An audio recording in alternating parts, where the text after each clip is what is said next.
Foreigner পছন্দ আছে। দোষ পেপার দিয়ে দিচ্ছি, তারপর বলতেছো আরে আরেকটা ফোন ফরেনের ফোন ব্যস্ত পাচ্ছ? আমি কোনো নম্বর দিচ্ছি, ও কোনো ধরতেছে না।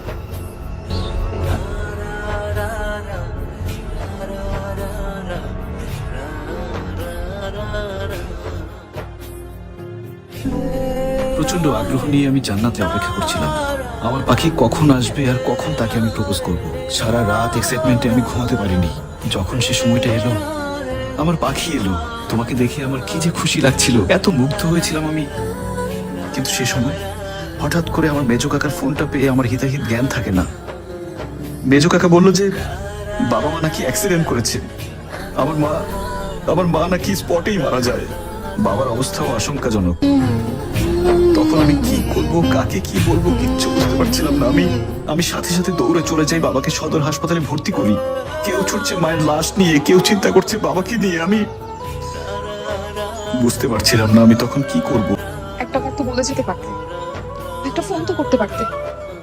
তাড়াহুড়ার মধ্যে ফোনটা যে কখন কোথায় হারিয়ে যায় বুঝতে পারিনি। অফিসের সিম ছিল, সিমটাও তুলতে পারিনি। মায়ের দাফন সেরে সোজা চলে যাই হসপিটালে। ডাক্তার বলল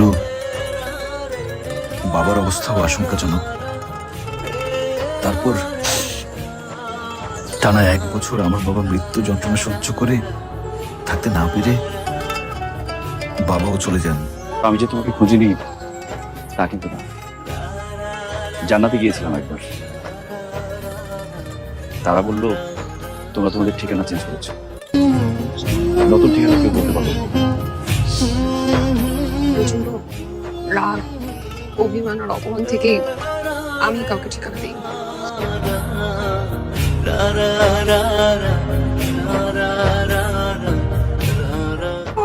তোমার পাখিকে নিয়ে যাও।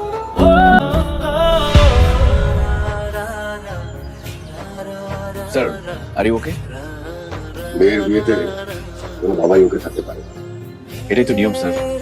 আপনার কোল শূন্য করে অন্য আরেকজনের কোল পূর্ণ করবে। আমার কোল শূন্য হবে, কিন্তু অপ্রত্যাশিত অপমানজনক হবে আমার কোল নিয়েছিল। আপনার কথাটা আমি ঠিক বুঝতে পারলাম না। তুমি পড়ান, আমি এখন কি করবো আপনি বলুন। তুমি কি করবে আমি জানি না। আমি এখন তোমার কাছে মিনতি করছি, বাড়ি ভর্তি 2 পরিবারের অতিথি, পরিবারের সামনে, সমাজের সামনে আমাকে অপমান করো না বাবা। আমি তোমার কাছে হাত জোড় করে মিনতি করছি, আমাকে অপমান করো না বাবা।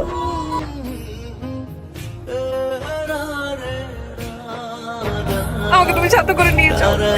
আমার আর কিচ্ছু চাই না, আমার শুধু তোমাকে চাই।